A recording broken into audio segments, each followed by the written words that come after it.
Audio on demand from Vision Christian Media. You forgot who you are, and you've forgotten whose you are, who you belong to. That's why you won't risk. And every life experience that you've gone through, God wills it to be so, because it's all training ground for the day you will have something in your gut that says, man, I need to do this. If you say no, you'll never know what it is to fulfill your purpose. Today with Jeff Vines, pastor, apologist, and Bible teacher.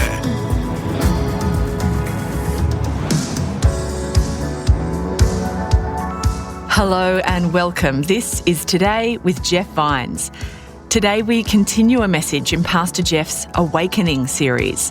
So far, he's looked at Luke chapter 12 and the story of the man who stockpiled goods for himself. As Pastor Jeff continues this message, he's discussing risk and risking things for God and trusting in Him. Let's finish this first message in the series now with Pastor Jeff.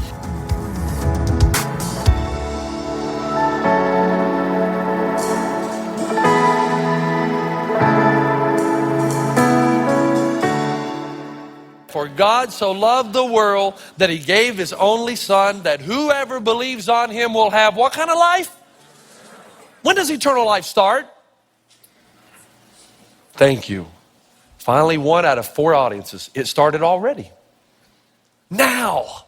It's a quality of life that begins now. You don't wait till heaven, because your eyes are open now. And you see everything from the perspective and the point of reference of the cross.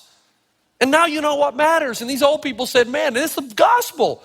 Stop, reflect. What really matters in your life? And is that what you're doing? You know, the second thing they said, and I loved it. They said, can you imagine 90 years old? You know what we'd do? We'd risk more. I just love that. We would risk more. We would not live the safe, mundane, mediocre, average life, because it's not about whether you win or lose. It's about whether you took the risk. Jesus said in John 10:10, the thief comes to steal and kill and destroy. I have come that they may have life and have it to the full. And I want you to hear me. Guys, those of you, man, God is moving in your life and He's trying to get you out of that rut and mediocrity. But you have to understand there is no fullness of life without risk. None. Because the abundant life is to go where most people are afraid to go. But it's the one Jesus calls you to. They said we would have risked what was down deep inside. We would have followed. By the way, that right there leads me to the real problem in America today. The real problem is that they have taken the original Star Trek off the air. That's the problem. I can't find it anywhere on the cable now. Somebody help me. The original, the good one. Because Leonard Nimoy, as they come out in this horrible fake starship into the darkness, and he would say, challenged, now say it with me, to go where no man has gone before. My concern is that I'm in a generation with a bunch of young people who are going to go where every generation has gone before. They're going to think the same way every other generation has thought. They're going to do what everybody else has done. They're going to be where everybody else has been. So you're going to have your little home with 2.2 children, and your little 3-car garage, and your little BMW and jacuzzi. And all the while inside you, the Spirit of God is saying, why don't you chuck it all? Why don't you risk it all? Why don't you bet your life on me? Why don't you give your life to me? Hey, what's the definition of insanity? You know it, right? Doing the same thing over and over and expecting a different result.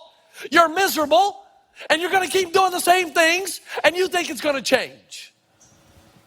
Risk. I don't think you realize what a hick country boy I am. Okay, maybe you do recognize what it... Okay, I'm good with that. In 1985, when I got the chance to go to Africa, I was terrified. You got to think, I'd never been out of the state of Tennessee. My relatives ran moonshine across the county line. I'm dead serious. I've seen the still. To leave Tennessee, and then I think, man, I was at a fork in the road right then, and I've had a few since then. What if I said no? I would have never seen Victoria Falls.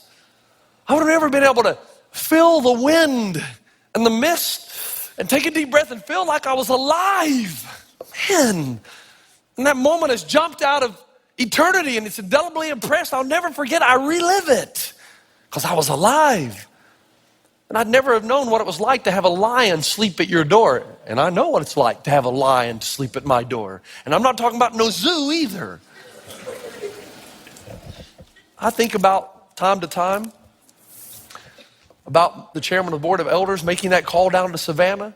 And I think about what went through my mind when he said, hey, we'd like to talk to you about the senior pastor at CCV. And I remember the first thing that went through my mind, we were talking and I was kind of saying nice things, but in my mind I'm saying, man, why would I want to leave Savannah? It's safe. It's easy. I just preach and teach, but the final buck doesn't stop with me. I don't have to listen to difficult people. Not that we have difficult people here. I know we don't. But I just teach my little teachings and preach my little sermons, and it's easy. And I think about that sometimes. Why would I want to go to California? The expense, the traffic, preach 5 times every weekend? I got to be insane. But I feel alive. And we're on the verge of something. I can feel it. Church planners know these things. That we're about to go. We're close. Not there yet. And I'm not saying this just to pump you up. Actually, it's not for you. This is for me. We're on the verge, man, of going where no church has gone before. I feel alive. What if I said no? How many of you guys and gals, how many of you young people are going to live lives of quiet desperation because you won't risk? And just because you didn't risk the first 25 years of your life doesn't mean you can't start now. And did you think that maybe you guys that are in those jobs that you hate, that detest, that are just ripping you to shreds, you got no joy in your life? You say, Jeff, it's easy for you to say that. You're sanguine. Well, yeah, that may be true. But just because it's easy for me to say it doesn't mean it's not true. Because some of you, man, you've had this internal urge in you for a long time, a gut in you that says, move, go on, risk, do what you always wanted to do since you were a kid. But you won't do it. You're afraid. You're afraid for 2 reasons. Number 1, you've forgotten who you are. Now, folks, I'm trying to wake you up here. And this takes drastic measures. And I've got to be very careful how I say this next thing. So I have written it down word for word to make sure I don't mess up. But I want you to hear it. Sometimes you just the shock factor works sometimes. So I'm just giving you a heads up. It is true that I am a sanguine personality, extrovert, and I'm willing to try anything at any time. That's just my person. And I realize some of you aren't like that. But I know for all of us, God puts something down deep inside, a discontent, a holy discontent that he wants us to do something different. And if you don't risk, you're resigned to a life of mediocrity. Do you hear me? And I know I am 100% sanguine. This past week, I was having a conversation with my wife. We were talking about how little we have in common, because we do. Robin and I are opposites, total opposites. Nothing like. I like to be outside playing sports. She likes to have a cup of tea and a good book, which basically sends me right into a coma.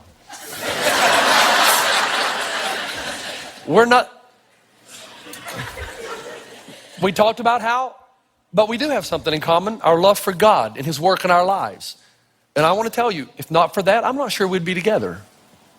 But if you have that, you have everything. You don't need anything else, understand? If you both love the Lord, man, you're all about him. But I made her laugh for the first time this week in 15 years. Now, don't take that wrong, because my wife is not somebody. My wife smiles when I empty the dishwasher and run the vacuum. I've shared that with you before. To make her really laugh is a hard thing. But I made her laugh. Because I told her, I said, honey, we do have something in common. She said, what's that? I said, we both love me. Now, you can see some of you wives, your husband saying that, right? And I didn't mean it. I just said it to make her laugh. And she laughed. She didn't want to laugh, but she couldn't hold it back. She was laughing so hard. So I know that I'm that personality. But I want all of you in the room to hear this next 3 minutes, all right? Very carefully. It's true. You were once a sperm. You were. It is what it is. You can say that in church. And not only that, you were 1 in 5 million. 1 in 5 million. And you all lined up at the starting line.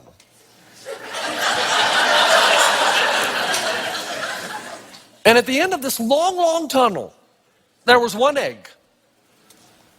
And there was a race. And you won. You came first, baby. You're a winner.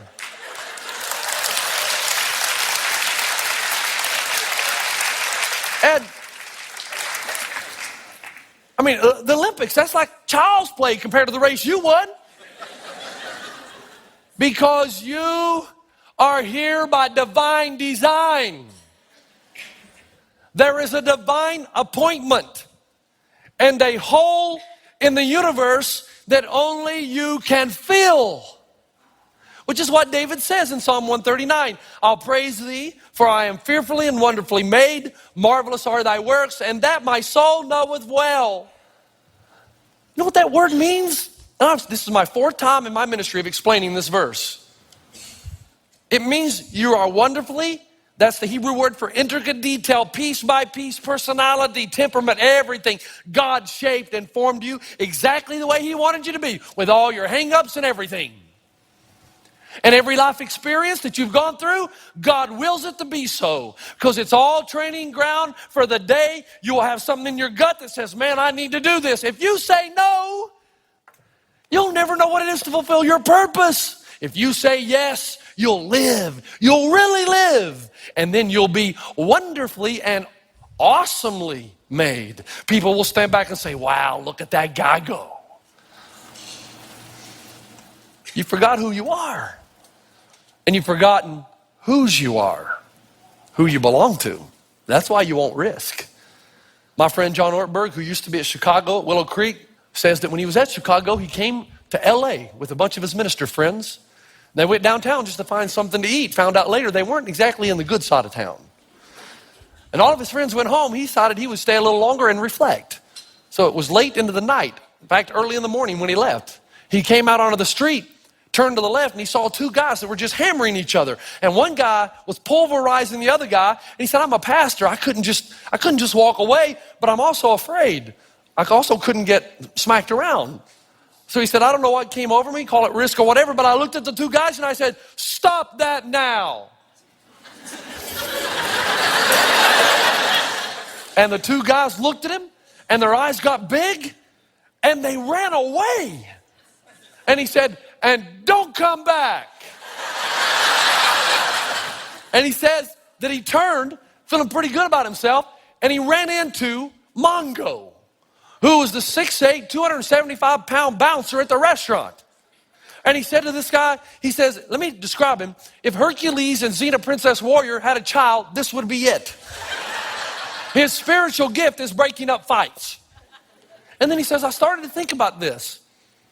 How brave would I be if Mongo was always behind me?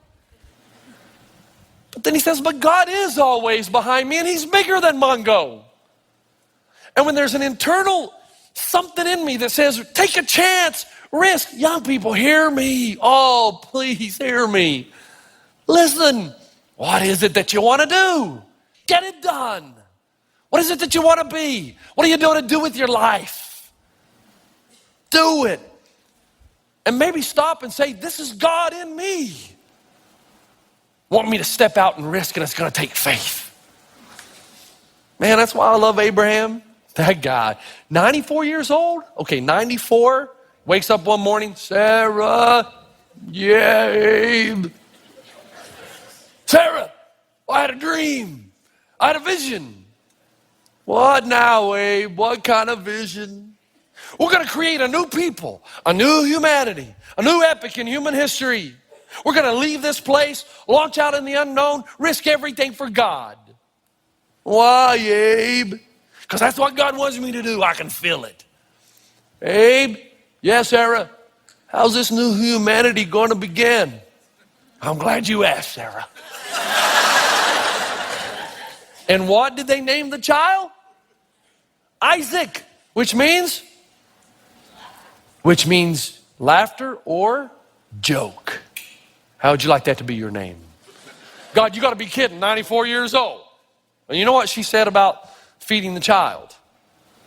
And the next thing we hear about Abraham and Sarah comes out of Hebrews 11, verse 8. Abraham and Sarah are leaving the Ur of the Chaldees, not knowing where they are going. Abraham's going down the road with a walker. Where you going, Abe? I don't know. What are you going to do? I don't know that either. Why are you leaving? Because God has given me a vision that I can do something fantastic for his kingdom. And I'm tired of living in that boring old tent.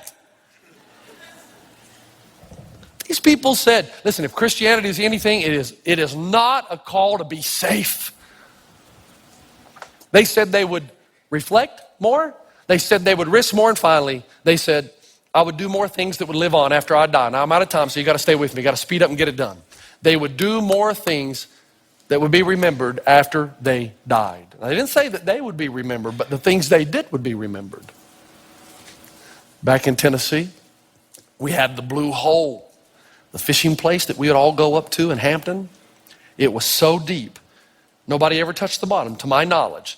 And I know that a few guys drowned trying to do that. Cold, deep. And you'd swing out on a rope from this branch. And it looked good from the shore.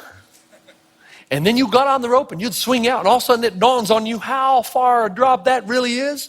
And I know this from experience. First time you do it, it's like, no, you hold on for dear life. No way you're going to let go. It ain't going to, you just tie your wrist. Then you realize, I have to let go. Rope's not going to swing back. Sooner or later, I got to let go.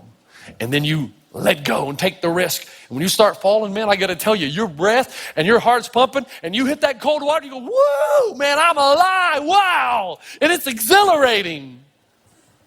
My friend, Pastor Leroy Brown, one of these days you're going to die.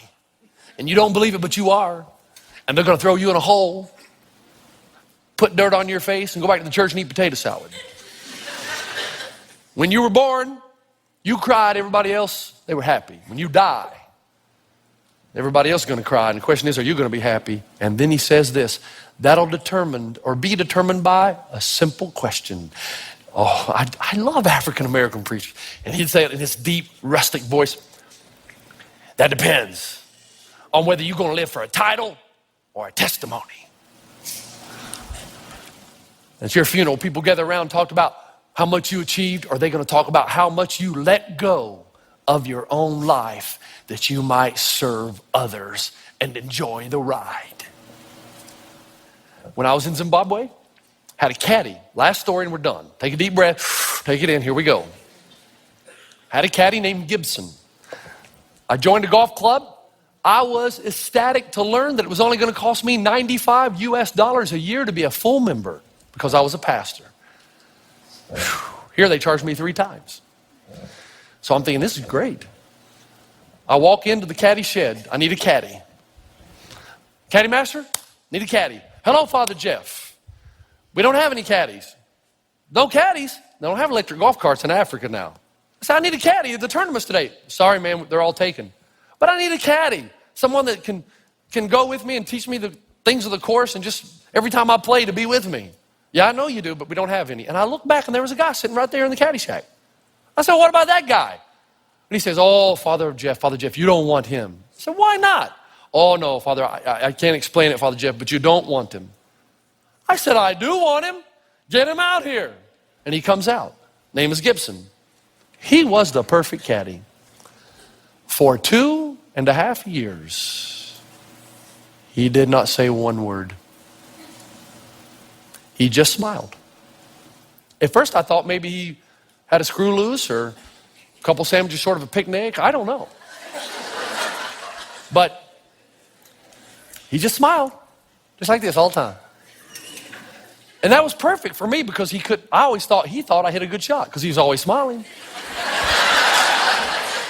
I'd say, give me a 6-iron. He'd just give me the 6-iron and smile. No matter what happened, just smiling.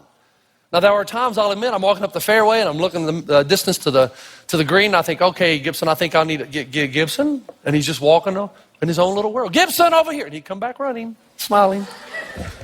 Never. 2.5 years. After he was caddying for me for 3 months, I discovered that every time I paid him, that the other caddies would beat him up and take his money. And he would come back the next day when I'd play, and I'd notice he had bruises, and I think, man, what's going on? I finally found out the story. I was livid, as you would be. I went to the caddy master, and I said, do you know what they're doing to this guy? And he said, yeah, but I can't do anything. Yeah, sure you can. And he said, well, what are you going to do about it, Father Vines? I said, I'll tell you what I'm going to do about it. You're going to give him the ability to eat all the food he wants, and you're going to put it on my bill so at least he has food. He doesn't go hungry. And then I'm going to bring him a box of I had clothing and stuff that had been sent over by the U.S., and we'd hide it in Tim Price's golf office. And then at the close of the day, Gibson would get it and go home to his family, I guess his family, because I never figured out whether he had a family or not, and he'd go home on the bus. I knew he lived about a half an hour away because another caddy told me. And over time, I'd be able to, he got food, and the other caddies hated that he could have meat pies, chicken pies, and everything, and didn't have to pay for them. So I developed this relationship. 2.5 years, doesn't say a word. Not a word. So I'd practice my sermons on him. I mean, he just smiled. I'm dead serious to you now. I was young, about 25. I'd practice sermons. I'd tell him about, I'd always talk about Jesus, what he does on the cross. I'd rehearse everything. And Gibson, I always thought it was good. And I know because he always smiled. The day came when we had to leave Zimbabwe. Work permit was not renewed. And I told my wife, I said, man, this is going to be hard. I got to go and tell Gibson I'm leaving the country, and I don't know if I'll ever see him again. And Rob said, that's going to be hard. And I went to the golf club. I said, caddy master, I need to talk to Gibson because this is his livelihood we're talking about. But we were able to sell some things and get Zimbabwe dollars, which had absolutely no value in America. So we were able to leave him with about 6 months' salary. And gave him some clothes and stuff like that. And I said, Gibson, I know we've never talked, but I just want to tell you that I appreciate, it's been a joy getting to know you, and your smile is contagious, you know. And I love you, brother, and I wish you the very best. And I said a few other things. I turned to walk away. Gibson grabs my arm. Oh. Still smiling. He speaks. He only says this. He says, Jeff, I know Jesus. Thank you. That was it.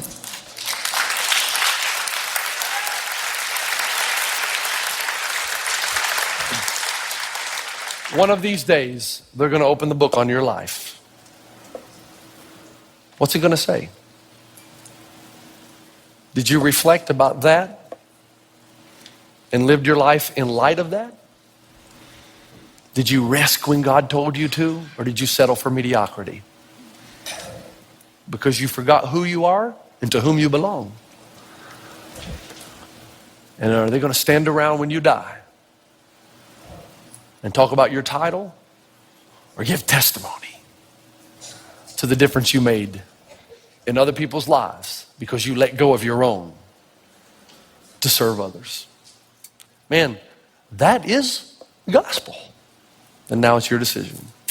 Father, I thank you for your love, and I thank you for the manner in which you work in our lives, the way you open our eyes at times that our eyes need to be open. The gospel message, so encouraging. It lifts us up to know that you're behind us, and that the life often that we live is not the life you want for us at all. And we know you don't promise a life of protection where there'll never be pain. But you enable us and promise us the abundant life, that through the pain there's great growth. There can be even excitement and vitality, and the abundant life can be the result. I pray that our eyes would be open, our lives would be changed in Jesus' name. Amen. You've been listening to Today with Jeff Vines. Next time, we'll bring you a new message from Pastor Jeff. You can listen to more messages like this. Just search for Today with Jeff Vines wherever you get your podcasts. You make me wanna dance and sing with every single breath I breathe. I will bring this offering. You are my wonder, you make a wonder. Today with Jeff Vines. Thanks for taking time to listen to this audio on demand from Vision Christian Media. To find out more about us, go to vision.org.au.